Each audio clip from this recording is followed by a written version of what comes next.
Let's do some Q&A. We still have about half an hour for a Q&A session. You can ask me to clarify something if it didn't make sense to you. Something in the video, what was going on, why was going on, how I got started, jail stories, whatever you want. I'm here to please. Somebody popped up back there first. So, for let's say I did want to become a vegetarian, price range for a week amount of food versus somebody who eats meat and goes to Walmart or Target or Kroger, to the grocery stores that aren't generally pushed towards vegetarians or vegans. What would be the difference in price? It's going to be cheaper. There's a big myth out there that it's more expensive to be veg, and let me explain this in a couple different ways. Now, first of all, the cheapest things on the market are cruelty-free and vegan. Rice, beans, lentils, pastas, things like that. Keep in mind, this is why poor people, impoverished people around the world, they're vegetarians. Eating meat is a luxury. It's only cheap in America because we subsidize the hell out of it.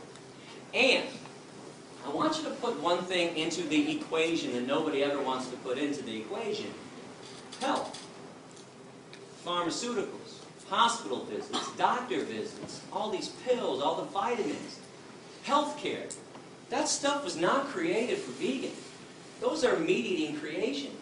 I'm about to turn 40 in August. I have no healthcare. I take no vitamins. I see no doctor. I don't need to. I eat properly and I exercise. So if you put health into the equation, meat eating is the most expensive diet out there for sure. Also keep in mind, if you do buy processed foods, vegan or non-vegan, you always pay a little extra. If you pay Turtle Island Foods to make you a tofurkey, if you pay Lean Cuisine to make you some kind of meat dish, it's a little more pricier because somebody did it for you. So you can also, if you're really good in the kitchen, make this stuff on your own. I got a recipe section online. I also have a restaurant section and a grocery section too. So you can always look up that stuff. You can contact me, ask me, how do I make this favorite recipe of yours? I will track it down. My girlfriend too is a wonderful chef as well. So keep all those things into the equation. Let me say one more too. If you eat out, whether you eat meat or you're vegan, it's always a little more pricier too. So don't blame it on, I went to this vegan restaurant and it was pricey. Outback Steakhouse isn't so cheap either. And Longhorn Steakhouse and all these other places too. And if you eat out at restaurants, places like Subway, their veggie sub, when they're not doing their $5 special, the veggie sub is always the cheapest thing on their menu, on Italian bread, and it's vegan. If you go to Taco Bell, get a bean burrito without the cheese, you want to talk about dirt cheap, 99 cents. And I bring this up because students try to do this with me all the time. Gary, I understand what you're saying, but I'm broke. I'm a college student, only got $1, got to go to McDonald's. Well, you can do the same nasty shit at Taco Bell too, okay? And I say nasty shit because if you're eating McDonald's, don't tell me you're eating for taste. Yes, sir? So how do you get the same meat taste for a vegan meal without using meat? Yeah, if you use the right combinations of vegetables and spices, you'd be amazed what you can mimic. For instance, there's a lot of mock fish that's out there. I was talked about the shrimp from that company. If you go to a website called Veggie World, V-E-G-I-E, 1G, veggieworld.com, they got fake lobster, they got cod, they got salmon, any fish product you're looking for, they use seaweed. Seaweed gives it a fishy smell and a fishy taste. You've all had a good portobello mushroom at some time too. If you hook up a portobello mushroom on the grill, it tastes awfully steaky. So they use mushrooms and they want to get a beef flavor too. The woman that runs my recipe section, Amy Ball, one of the best chefs that nobody knows about. I was passing through San Francisco a few years ago, and one of my perks for traveling is that I get to eat all over the country, and I know what's vegan, what's out there, so I stopped by her house, and she says, you want a vegan hard-boiled egg here? Actually, she didn't say vegan. You want a hard-boiled egg? I said, are you kidding me? You got a vegan hard-boiled egg? What do you mean? There are no vegan hard-boiled eggs. She goes, I got one for you. She takes an avocado, slices it in half, takes half of it out. Think of an avocado. Think of a yolk that's been hard-boiled. The same texture. One's yellow, one's green. She takes the avocado, puts it on some vegan mashed potatoes that she made with hemp milk or rice milk, whatever her vegan milk of the day was, that mimicked the outside softness of the egg. She puts 2 dashes of salt on there and goes, take a bite. Holy shit. Vegan hard-boiled egg. So if you get really creative people in the kitchen, there are a lot of creative chefs out there, they can make anything taste like something else. So that's what they're doing. No chemicals. No chemicals. Yes? Some of these meat-alike foods, do they have to go to extra lengths, like add a lot of sodium or corn syrup? There's sodium in there for sure. Absolutely.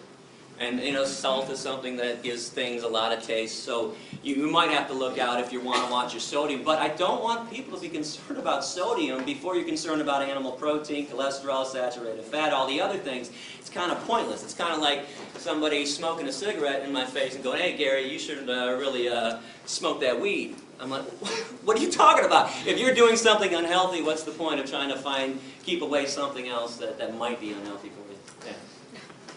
From what I understand, the basic concept of veganism is not to exploit or harm living beings, right? Everything from, say, cows to even yeast. But what about, say, if you have to deal with parasites, bacterial infections, diseases from that? How do you go about treating yourself? Yeah, self-defense is an acceptable form of protecting yourself. That's understandable, but say as a doctor in your profession, you have to go in there and you have to kill living beings. Kill what, bacteria? Yeah. So are you founder of People for the Ethical Treatment of Bacteria? The only thing that bothers me when this is brought up is that you want to equate cows on the same level as parasites Oh and no, bacteria. I'm equating bacteria and yeast together. Okay, but do bacteria harm you most of the time? When they do, they're harmful. You have a right to defend yourself and kill something that's harming you. Now let me explain this in a different way.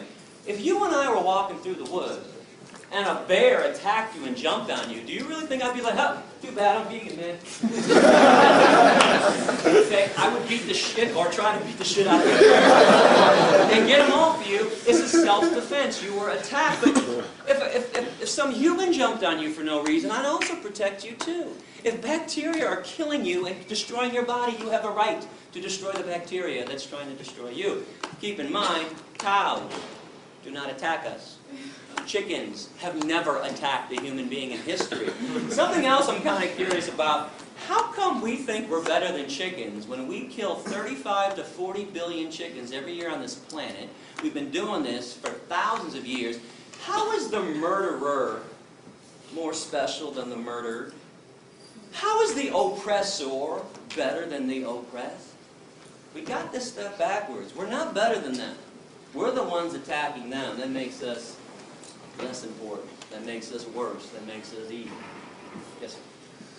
So, say the world population is at 8 billion now, and at least most of the United States is considered meat eaters, right? So, with only a certain portion of the world being devoted to farmland or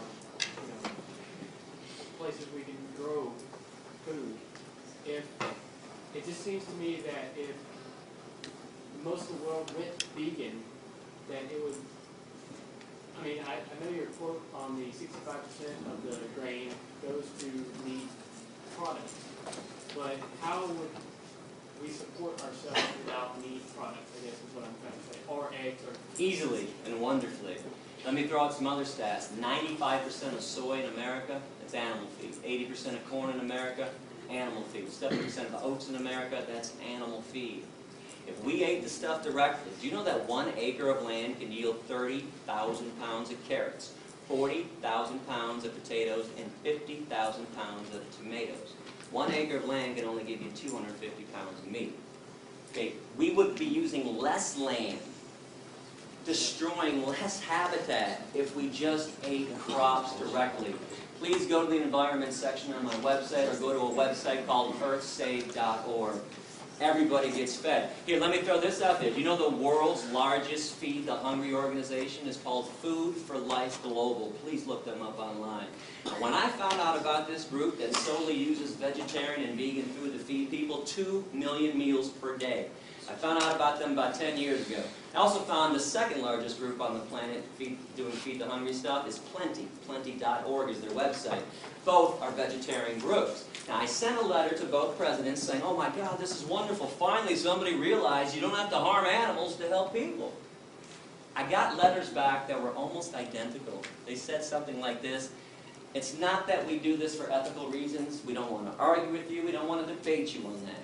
We do this because it's cheaper, And we feed 20 to 30 times the amount of people when we use vegetarian food than when groups use meat.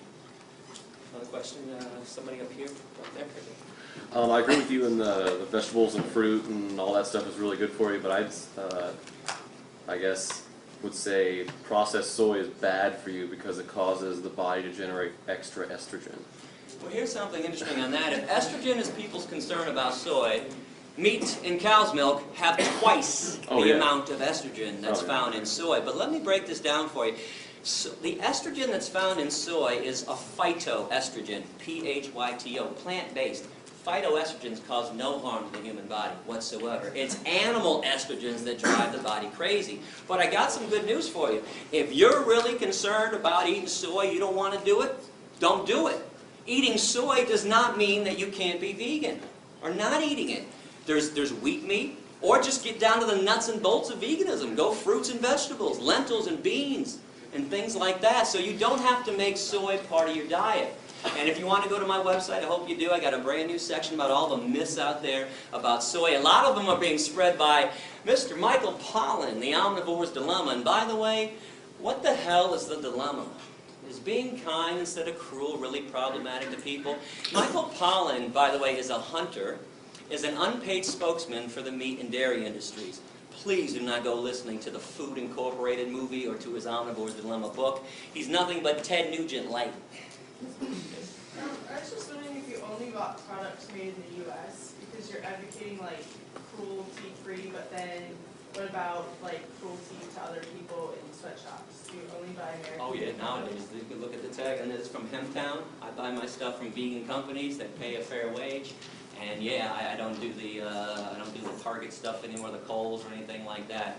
There are a lot of other issues to be concerned about, and I'm glad that this is brought up. But let's keep in mind the main form of cruelty on the planet is what we do with the animals. But please get involved in other issues like avoiding sweatshops, trying to buy locally and all that stuff. Do you find that it's affordable to buy? You know, I got 3 of these shirts. I just ordered them. They were $9 each. And they were dirt cheap too. It's not as difficult as people think to live ethically. It only seems that way because we're used to the other way of not caring about where products come from, not caring about what happens to other animals and to other human beings. What country were you kicked out of? Canada kicked me out first in 1999. This happened because in 1997 I decided I wanted to do more than just be vegan. I wanted to actually free animals who were being held captive.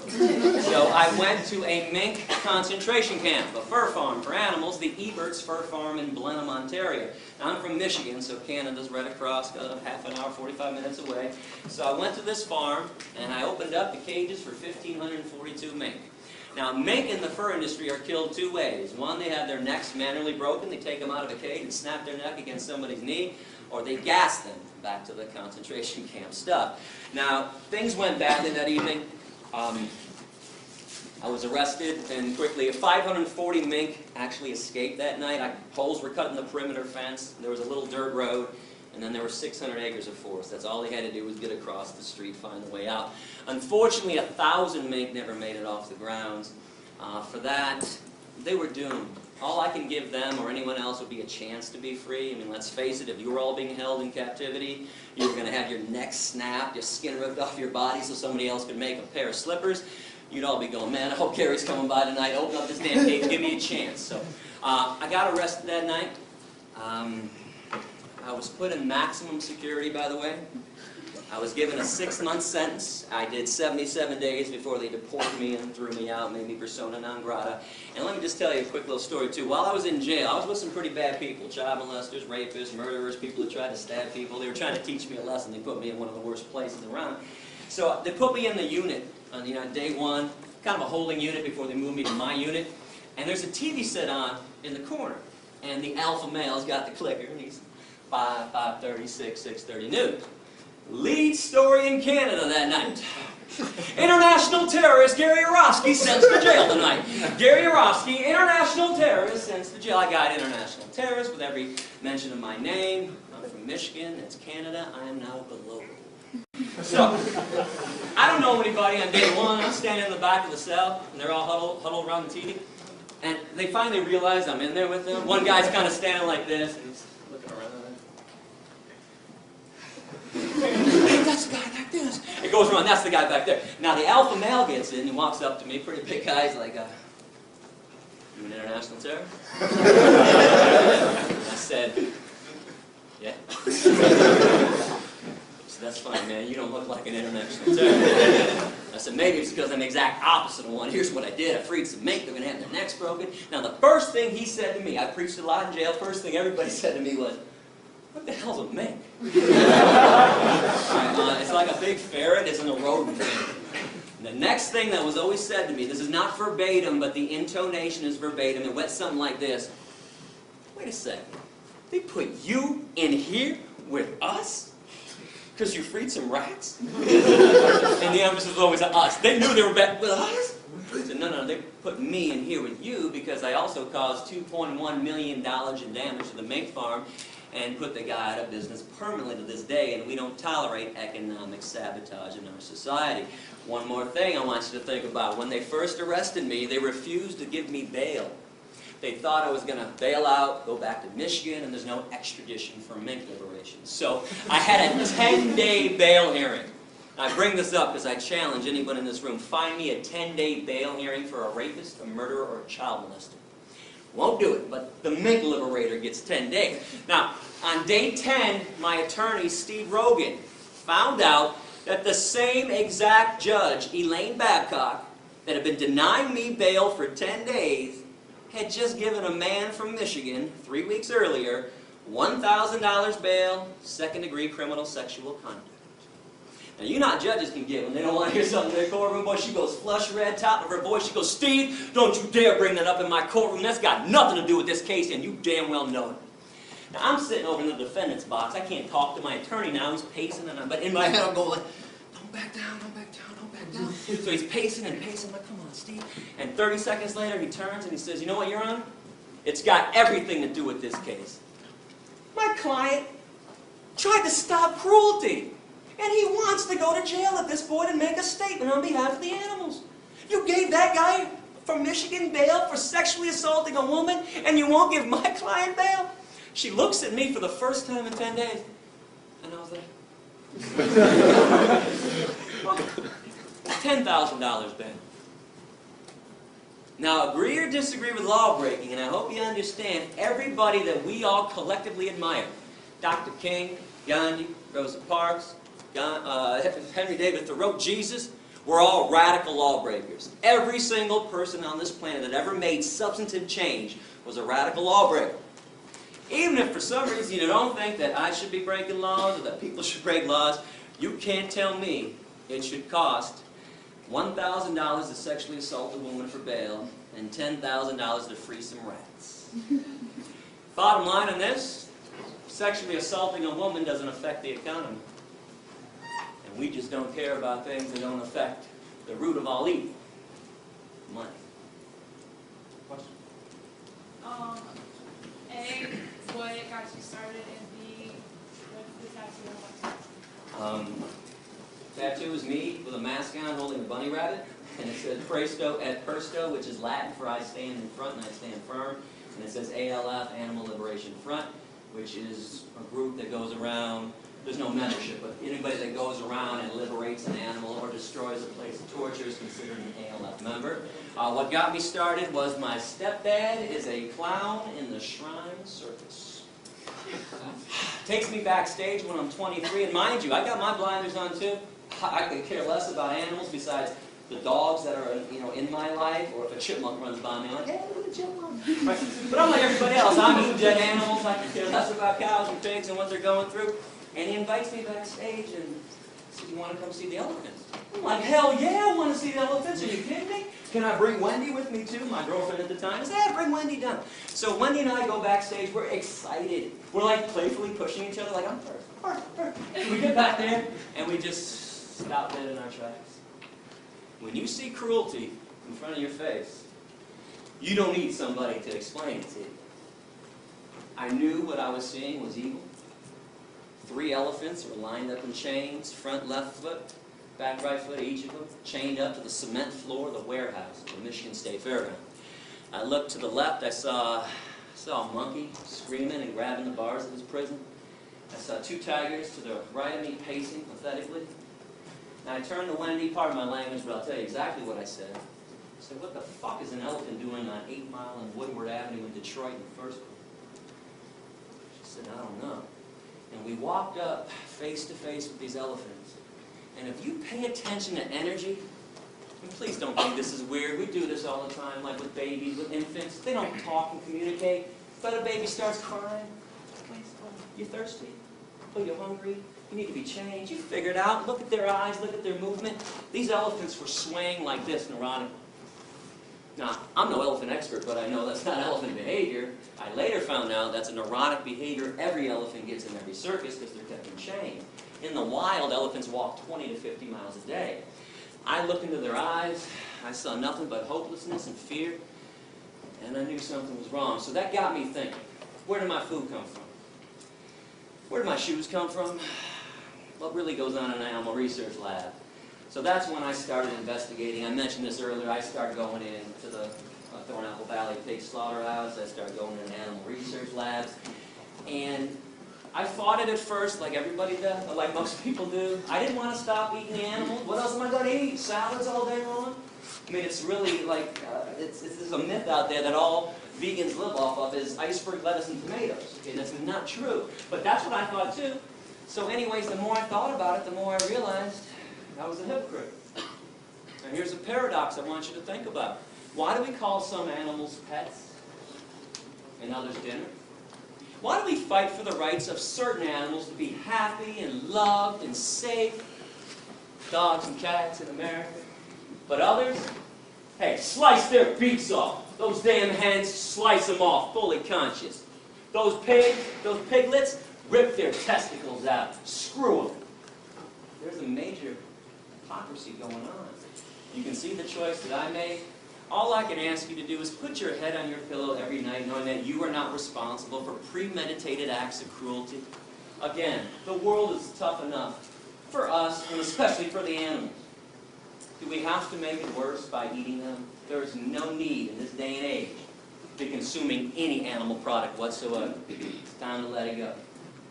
So I noticed when I came in here that you were not a member of PETA. Why was that?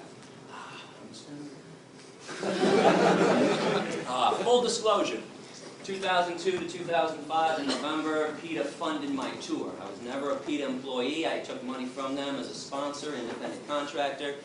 I take money from anybody to do good things with it. I don't think it's wrong to take evil money and do good things with it. Now, PETA pulled their funding from me in November '05 because they told me that education isn't important. Really? It's the only thing that ever made the world a better place, was teaching somebody else about why they shouldn't discriminate and harm somebody else. But bottom line with PETA, the corporation that is PETA, with their corporate headquarters in Norfolk, Virginia, I'm a money taker and not a money maker. I told you during the speech, and I meant it, I have never once charged a school for a lecture. I've never once charged a professor to pay me to come to their classes. I've never once passed around a collection plate to students. I do not believe you should have to pay to learn about the truth. Now, PETA, it cost me about $64 grand a year to do this tour. 35 to 40 is to travel, hotels, rental cars, food, gas. It's not cheap to live on the road 7.5 months a year. I take the rest so I can just live and pay my own bills, which is meager. It's a meager salary that I get for doing this. But in the end, the accountants came into PETA's headquarters, Ingrid Newkirk's offices. She's the founder and president of PETA, and said, you know, we've given Gary 64 grand for 3 years. That's $192,000. We also gave him $20,000 to put his speeches on DVD that he gave out for free to the students when he was supposed to charge them $10. When I first got these DVDs, people would always come up and say, hey, Gary, I want to share this with my boyfriend, my girlfriend, my dad, my sister, whatever. And I'd be like, oh, great, I got some DVDs. They're $10. And nearly every student would say, I'm broke. I'm a student. What do you mean $10? I'm like, oh, okay, here you go. So I gave out at least 95%, if not more, of my DVDs. Well, PETA found out about that. They were pissed off, and I used to say, you guys make $25 million a year. You can't give out a couple thousand DVDs to people that are actually now begging to learn more about animal rights and veganism. So that, obviously ended our relationship when they pulled their funding from me. But something else, I always condemned PETA when I first started, while I took their money, and now that I don't take their money, I still condemn them. They exploit women. Their tactics are so ridiculous. They're always looking for a naked woman. Like Pam Anderson. They want to put Pam Anderson's boobs on billboards all the time. Now listen, I dig that Pam Anderson cares about animals, honestly. But her boobs don't make anybody go vegan. Now when I used to bring this up with Ingrid, she used to say, do you know how many people see those billboards than see your speech? I'm like, oh, it's not even close. Millions more. Are you telling me guys are walking through Times Square, New York City, there's Pam on a billboard, and they're going, holy shit, look at those tits. Let's get some tofu. There's no connection. No, listen, I understand why sex is used, why women are exploited to sell products. I don't like it. But if you tell guys, spray this on, and 12 women are going to tackle you in the hallway and have sex with you, boy, guys, or I'll give me some Axe, spray it all over me. You tell a guy, you're going to get laid if you buy a Harley, boy, guys want to go get a Harley. But you show Pam Anderson's boobs, nothing. In, out. Doesn't do anything. And there's a lot more horrible things going on in PETA. I actually have an essay on my website. If you click on other animal rights issues, I have an essay entitled What's Wrong with PETA and What's Wrong with the Humane Society of the U.S., which is nothing but an animal welfare group that doesn't want to see the free animals at all. Here, I'm going to go back there. You mentioned the pet thing earlier. How do you feel about if you have pets that are carnivores and feeding them meat? Bad idea. Now, let me preface this. I do not challenge anybody's love for their dog or cat. If you're a sane person, sane people who have dogs and cats treat them like family members, unlike Michael Vick. But you brought up a major problem with them. Now, number one is they're carnivores. Now, this means we have to enslave and kill more cows, pigs, chickens, turkeys, and fish to feed the dogs and cats that we like more than the cows and the pigs. Now, hear me on this. I don't care what carnivores do on their own in the wild. Couldn't care. I got the Planet Life series, Planet Earth series. I watched the National Geographic. I can watch a lion tear a zebra to pieces. It doesn't bother me. But we have no business killing on their behalf. And I'll explain this in a simple way. Who's got a cat? Somebody's got to have a cat in front of somebody? Did you ever go outside and kill birds for your cat?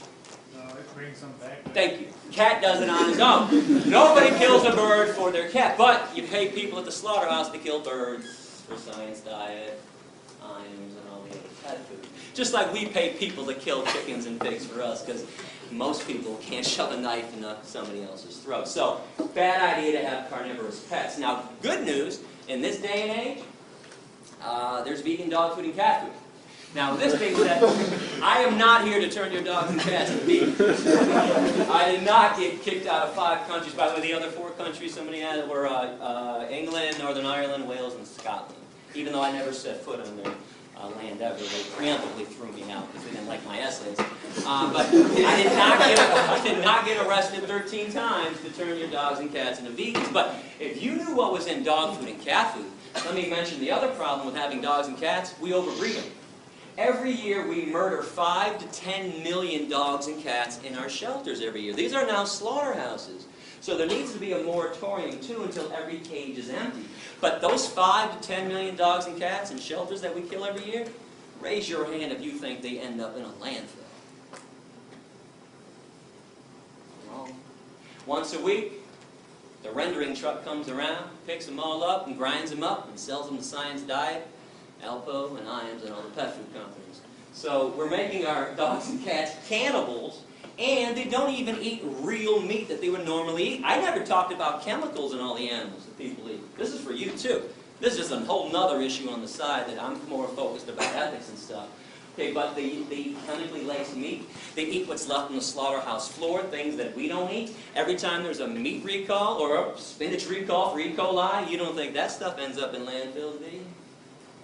Science Diet, and Alpo, and Iams. So this is why the vegan food is better for them. Now I want to show you something real quick. Actually, I knew this was going to happen this summer. I have never shown this before, but my dog Rex passed away in 2004. He was 15 years old. And Rex was a vegan for the last 9 years of his life. Nature's Recipe vegan dog food formula. Don't tell me Rex doesn't look wonderful, because he does. Because when I traveled with him, and he came with me a lot on the road, I took him to vets when I had to. Every vet freaked out and said, "Oh my God, you can't make your dog a vegan, Gary, because you're a vegan, he's a carnivore." I'm like, "Go ahead, do some blood work on him." They'd all do blood work, call me 3 or 4 days later, say, "Mr. Yourofsky, all the vets from the back room right now, we are astonished. Your dog is in the most amazing health we've ever seen." I said, "Yeah, that's because my dog doesn't eat garbage." And when I say the garbage too, when I was at Thornapple Valley for 6 weeks, every day I saw a truck pull into the lot. The side of the truck said, "Meat not fit for human consumption." I watched the truck go into the alleyway every day, took 3 garbage bins and dumped them out. The garbage bins. Right off to the pet food companies. Wasn't hard to track that now. So this is why that vegan stuff is better. Now the vegan cat food, by the way, is not on the market. You've got to go online. I think vegancats.com or evolution.com. But vegan dog food is at every pet food store that I've seen. It's called Nature's Recipe. Question? Oh, I'm sorry. Actually, we're out of time. You know what? Thank you very much for listening. I appreciate it.